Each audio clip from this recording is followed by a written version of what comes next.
ବୟସର ଅପରାହ୍ନରେ ତୁ ଖୋଜୁଥିବୁ ମୋତେ ଆଉ ମୁଁ ଖୋଜୁଥିବି ତତେ। ପ୍ରତ୍ୟେକ ବରିଷ୍ଠ ନାଗରିକମାନଙ୍କୁ ଉତ୍ସର୍ଗୀକୃତ। ବୋହୂ ଚାଲିଯିବ ପୁଅର ସାଥିରେ, ଝିଅ ଥିବ ଶାଶୁ ଘରେ, ଆମେ ବୁଢ଼ାବୁଢ଼ୀ ଏକୁଟିଆ ଥିବା ଏଇ ଆମ କୁଡ଼ିଆରେ।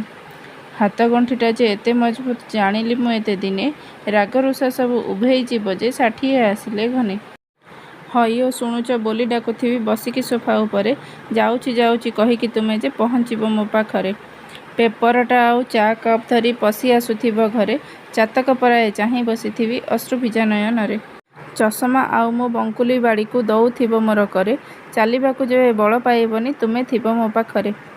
ପଡ଼ିଗଲାବେଳେ ତୁମେ ଯେ ଧରିବ, ହାତ ଥିବ ତୁମ କାନ୍ଧେ, କେହି କାହାରିକୁ ଛାଡ଼ି ପାରିବାନି ନିୟତି ଆମକୁ ବାନ୍ଧେ। ତୁମ ଆଣ୍ଠୁରେ ମୁଁ ତେଲ ଘଷିଦେବି, ତୁମେ ଦେବ ମୋ ଆଣ୍ଠୁରେ, ଦୁହେଁ ଦୁହିଁଙ୍କର ସାହାରା ହେବାଟି ଖୁସି ହେବା ବଞ୍ଚିବାରେ।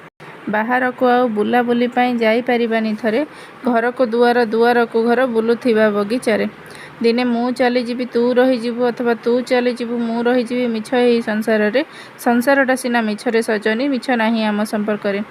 ସୁଖ ଦୁଃଖ ଆମେ କାହାକୁ ବାଣ୍ଟିବା, ମୁଁ ନଥିବି ତୋ ପାଖରେ କି ତୁ ନଥିବୁ ମୋ ପାଖରେ। ନୟନରୁ ଅଶ୍ରୁ ବହି ଯାଉଥିବ ଏକା ହୋଇଗଲା ପରେ। ସେତେବେଳେ ଆମେ କେମିତି ବଞ୍ଚିବା ଅବଶିଷ୍ଟ ଜୀବନକୁ, କାହିଁକି କେଜାଣି ଶିହରଣ ଜାଗେ ଭାବି ଭାବି ହୃଦୟକୁ। ସଭିଙ୍କ ଜୀବନେ ଏଇଟା ଘଟିବ ସ୍ୱୟଂ ସିଦ୍ଧ ସତ୍ୟ ତାର, ଈଶ୍ୱର ରଚିଛି ଏହି ମାୟାଜାଲ, ଭାବୁଛି ମୁଁ ନିରନ୍ତର। ଅବିସ୍ମରଣୀୟ ସନ୍ଦେଶଟିଏ, ଏସବୁ ପ୍ରତ୍ୟେକ ଜୀବନରେ ନିଶ୍ଚୟ ଘଟିବ। ଜୟ ପ୍ରଭୁ ଶ୍ରୀ ଜଗନ୍ନାଥ। କେବଳ ଅନୁଭବୀ ମଣିଷ ହିଁ ତାହା ଜାଣିପାରିବ। ଭିଡ଼ିଓଟିକୁ ଶେଷ ପର୍ଯ୍ୟନ୍ତ ଦେଖିଥିବାରୁ ଧନ୍ୟବାଦ। Please subscribe to our channel, like, share and comment please. Thank you.